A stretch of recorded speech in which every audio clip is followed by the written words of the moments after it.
Hola amigos, estamos aquí en un nuevo episodio en mi canal sobre la educación sexual integral.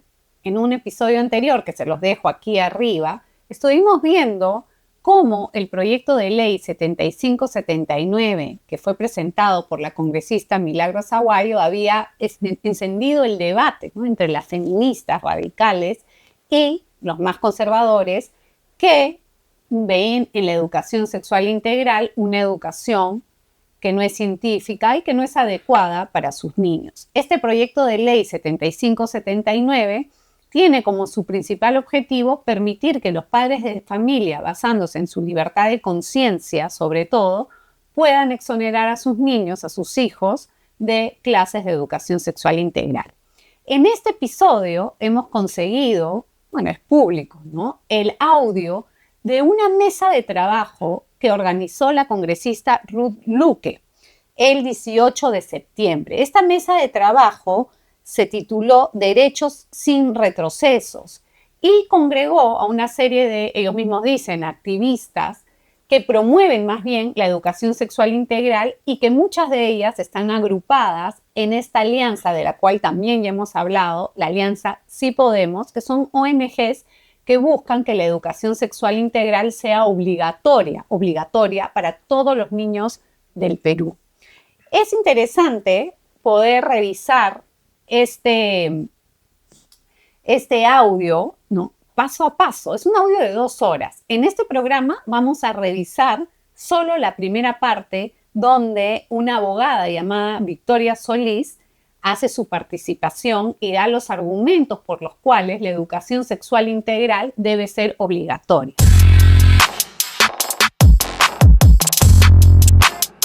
Como el audio de estas mesas de trabajo, Derechos sin retrocesos, es largo y de verdad que es muy rico en los argumentos que da las expositoras y queremos extendernos para poder entender bien cómo va su agenda, este primer análisis con mi invitado, que es Carlos Polo, va a ser en 3 partes. Entonces, este va a ser el primer episodio y luego vamos a continuar con el video en 2 episodios más. Así que quédense con paciencia y vayan siguiendo uno a uno para poder informarse bien de qué es lo que buscan este grupo feministas en contra de los padres de familia. Pero para no hacerlo tan, ¿no?, monólogo, he invitado a nuestro amigo Carlos Polo. Él es presidente para toda Iberoamérica del Population Research Institute y es especialista en todo lo que tiene que ver con derecho legislativo, ¿no? Durante más de 20 años has estado, Carlos, para que te conozca mi público mejor, que muchos ya te conocen, ha estado muy metido en lo que es el trabajo dentro del Congreso. Cuéntanos muy cortito cómo es este trabajo que tú haces y por qué tienes tan monitoreado lo que sucede en el Poder Legislativo en cuanto a lo que es vida, familia, etcétera. Bueno, en primer lugar, muchas gracias, Juliana, por invitarme a tu canal, a tu programa. Efectivamente, desde la Oficina para Iberoamérica de Population Research Institute, que dirijo, una de las labores que venimos haciendo hace más de 20 años es hacer seguimiento a todos los proyectos de ley que afectan positiva o negativamente los temas de vida, de familia, de libertad religiosa. Hemos hecho un trabajo profesional donde hay expertos en lo que es derecho legislativo y con el cual aportamos en el debate congresal. Es decir, le damos información técnica a los congresistas, a los partidos políticos y damos un punto de vista también institucional a través de opiniones técnicas. Eso nos ha permitido a nosotros desarrollar ciertos temas con profundidad y con memoria, ¿no? Porque de repente el tema, por ejemplo, la educación sexual, ciertos temas, una cosa es manejar una coyuntura puntual en un proyecto de ley y otra cosa es tener toda una trayectoria, porque hay grupos que se dedican a esto, nosotros también, desde el punto de vista, y podemos saber qué ha venido pasando 20 años antes, 10 años antes, 5 años Ya vas antes. conociendo quién es quién. Vas conociendo a los actores políticos, Cómo actúan. sus intereses, sus argumentos. Y tú ya tienes tus medallitas también en esta batalla, ¿no? Denuncia, pelea, Claro. todo te han hecho. Sí, quienes más me conocen son los grupos los grupos LGTB, los de género que promueven la educación, lo que llaman ellos educación sexual integral, que es la misma educación integral pro anticonceptivos, pro que han hecho hace 50 años. Ahora le he puesto un nombrecito distinto, pero la estructura es la misma, ¿no? A ver, explícame esa estructura. Y la estructura es que toda la industria del control natal lo que hace es presentar a unas ONGs que financian, por ejemplo, Plan Parenthood financia a Prosex. Una vez lo dije en unas declaraciones de una agencia católica de informaciones y me hicieron un juicio por difamación. Me hicieron un juicio por afectar su honor que duró 8 años y medio, ¿no? ¿Y cómo saliste de ese juicio? Salí por la verdad, porque yo tengo libertad de expresión, tengo libertad de pensamiento, y estas ONGs que financia Plan Parenthood, Prosex, cree que yo no puedo tener una opinión contraria a lo que ellos hacen, ¿no? Ellos vieron afectado su honor. Primera instancia, segunda instancia, Tribunal Constitucional. ¿Afecta tu honor que te auspicie Plan Parenthood? Claro. ¿Por qué? Porque ellos no quieren hacer público que lo financien la franquicia más grande que hay en los Estados Unidos. Eso no es información pública. La app sí está para todos, ¿no?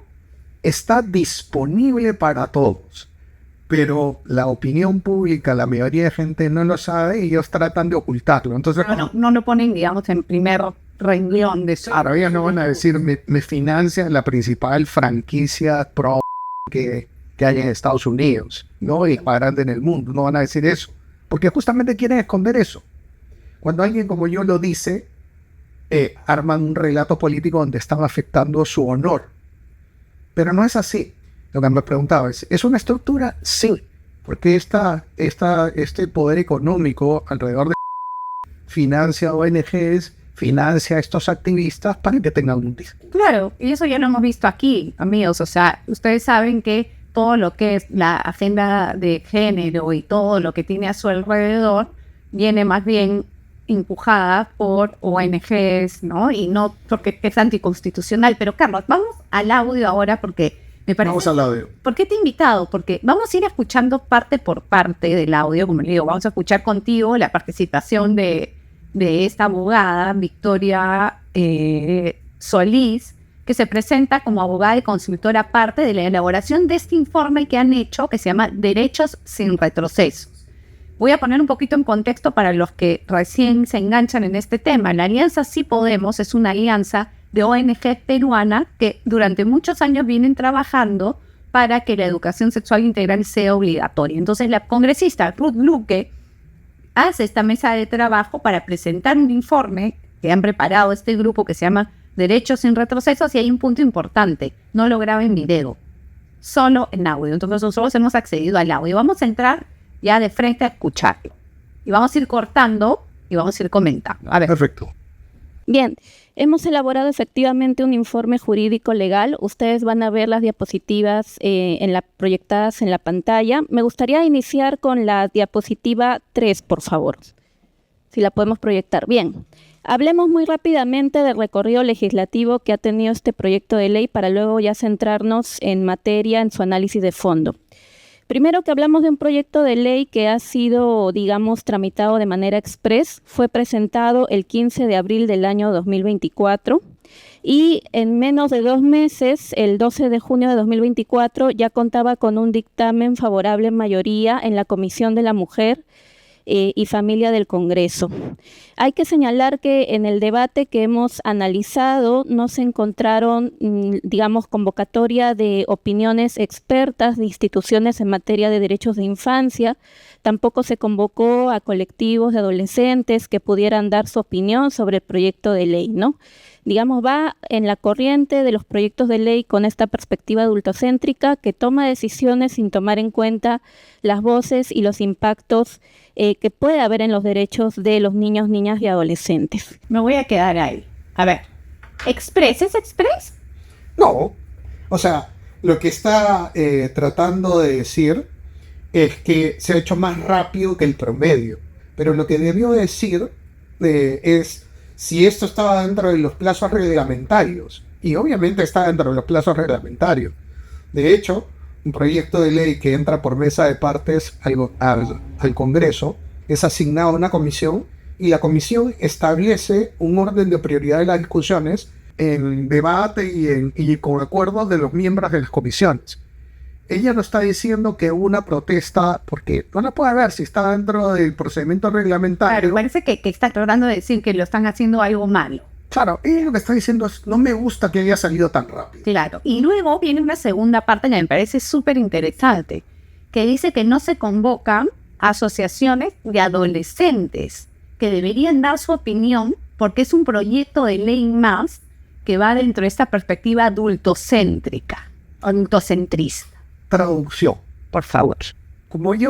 Ella, esta abogada, dice, como yo tengo para este tema, he creado ONGs de adolescentes. Imagínate a los adolescentes, tú tienes una hija adolescente. Decidiendo su educación sexual en molar. Sí, no, y voy a participar en el Congreso y voy a hacer mi ONG.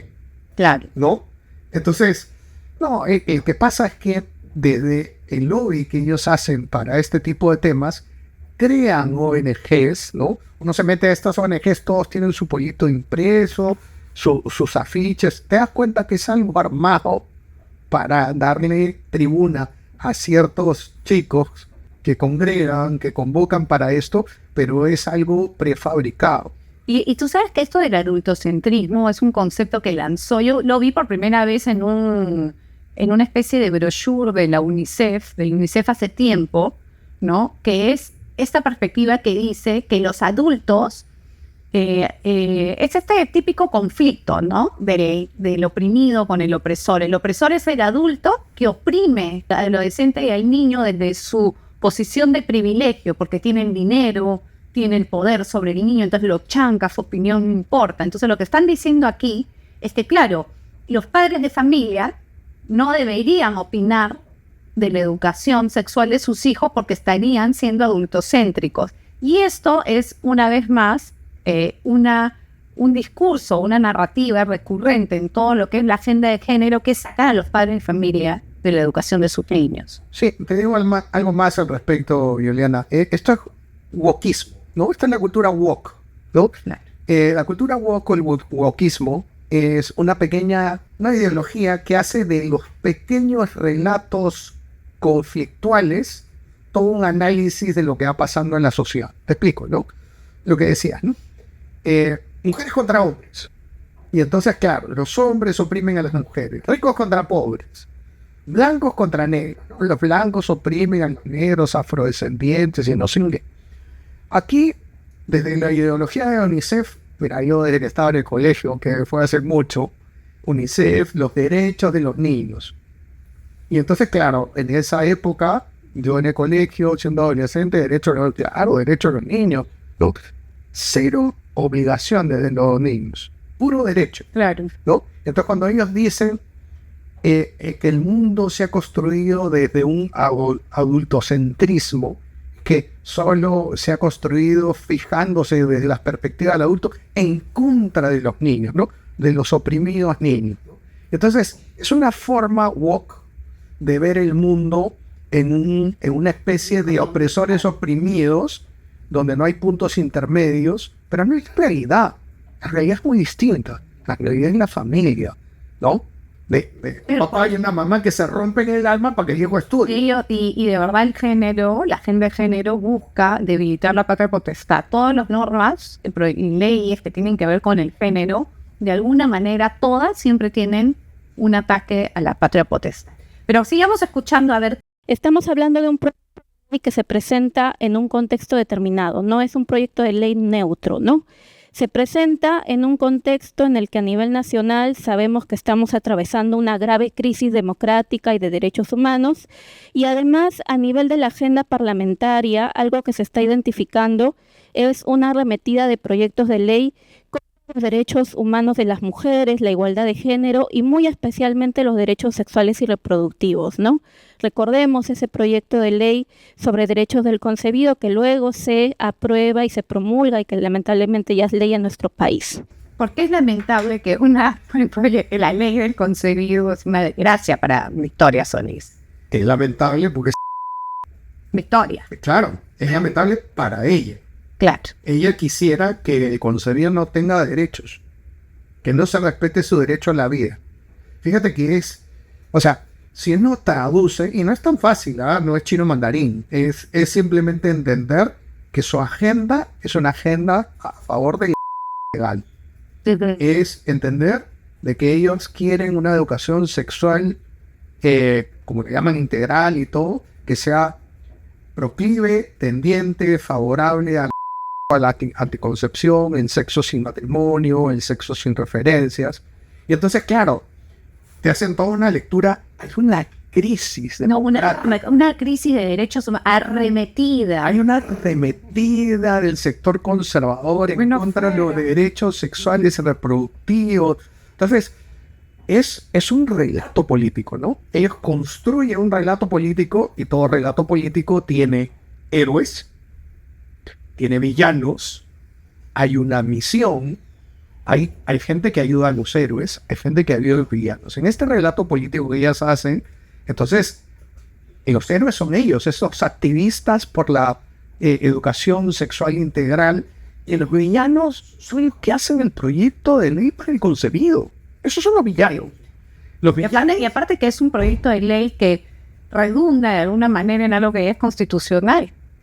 Claro, o sea, el proyecto de ley refuerza, pero ya en nuestra constitución el concebido está protegido, ¿no? Fíjate que la potencia de un relato político, cuando enseña a construir relatos políticos, digo, las batallas políticas son, en el fondo, batallas de relatos políticos. Claro. El que tiene el mejor relato político, el más convincente, es el que gana la batalla política.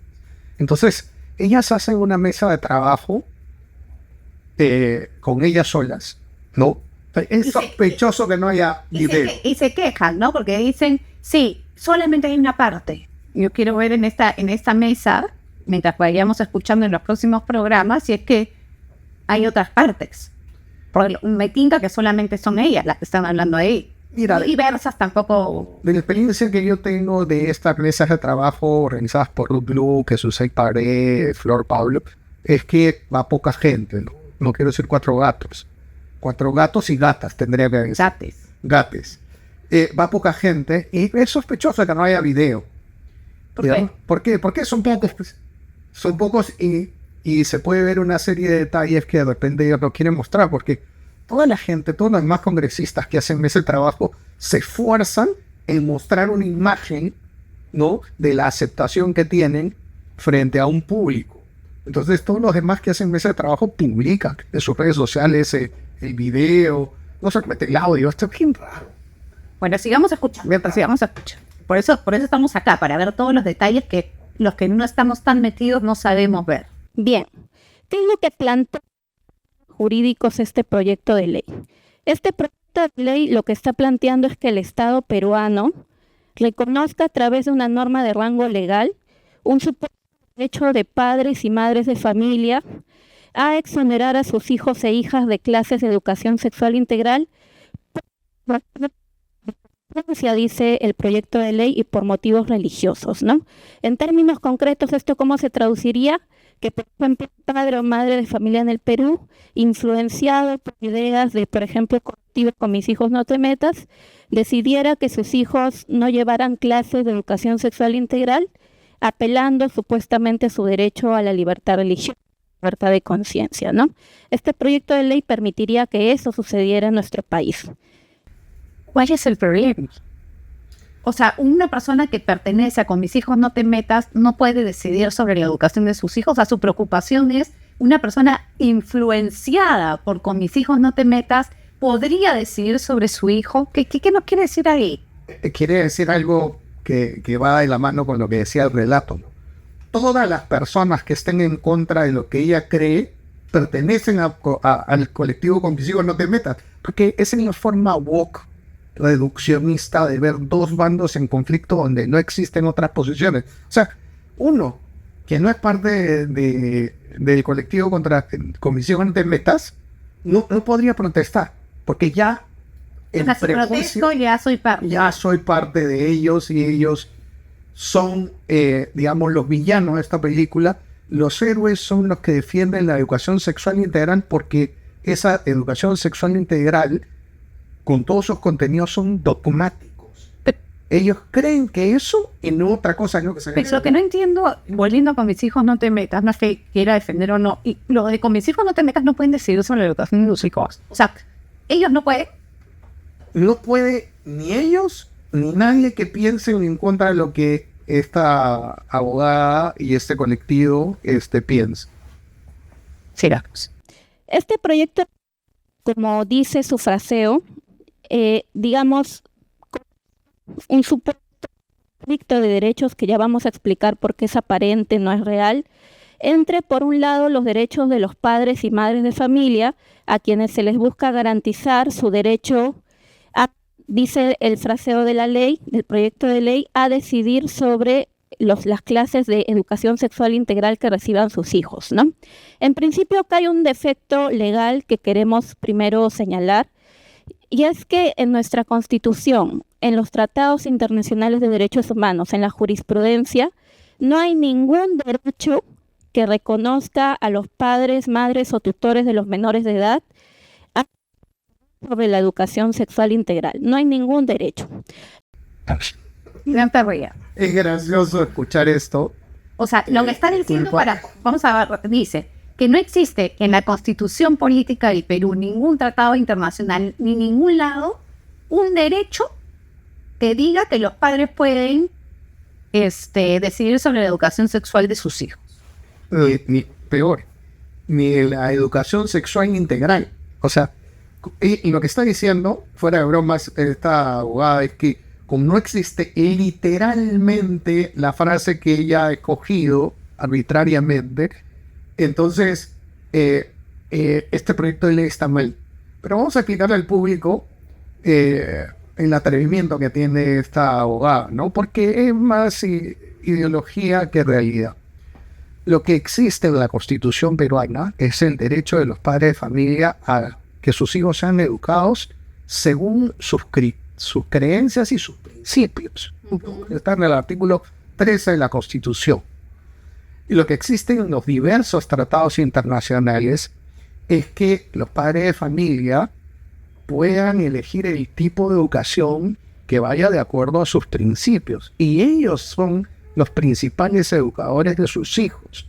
Entonces, en realidad, el principio es muchísimo más amplio y que incluye, obviamente, a que ellos puedan elegir el tipo de educación sexual que puedan recibir sus hijos. En esa lógica, entonces, tampoco existe un derecho humano a la educación sexual integral, no está literal.